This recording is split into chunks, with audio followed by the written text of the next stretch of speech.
Mutasi jabatan di pemerintah Kabupaten Lebong, Sekretaris Daerah Haji Mustarani Abidin SH.MSI mengklarifikasi mengenai kebenaran kabar akan diadakannya mutasi jabatan di pemerintahan Kabupaten Lebong.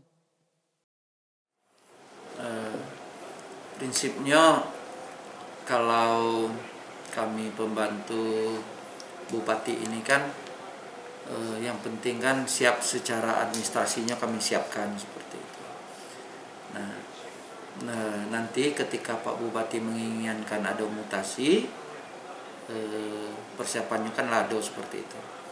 Nah, kemudian terhadap hal mutasi ini, karena Perpu tentang pilkada ini sudah diterbitkan, maka secara aturan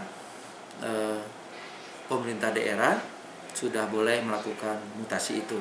Ia menyampaikan bahwa tidak menutup kemungkinan mutasi bisa dilaksanakan, mengingat ada beberapa jabatan yang masih kosong, baik di eselon 2, eselon 3 maupun eselon 4. Terhadap mutasi tidak tertutup kemungkinan itu bisa kita laksanakan. Karena apa? Masih ada jabatan-jabatan yang masih kosong, baik di eselon 2, eselon 3 maupun eselon 4. Nah, terhadap kekosongan di eselon 2 itu kan harus melalui lelang jabatan dulu, baru bisa diisi.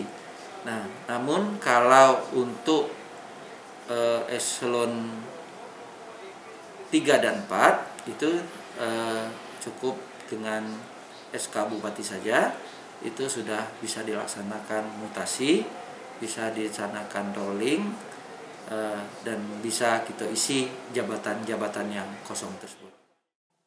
Ia juga menjelaskan, mutasi dilakukan untuk kebutuhan organisasi maupun di tengah pandemi COVID saat ini, justru akan mendukung kegiatan pandemi karena mengingat beberapa jabatan kosong yang harus diisi.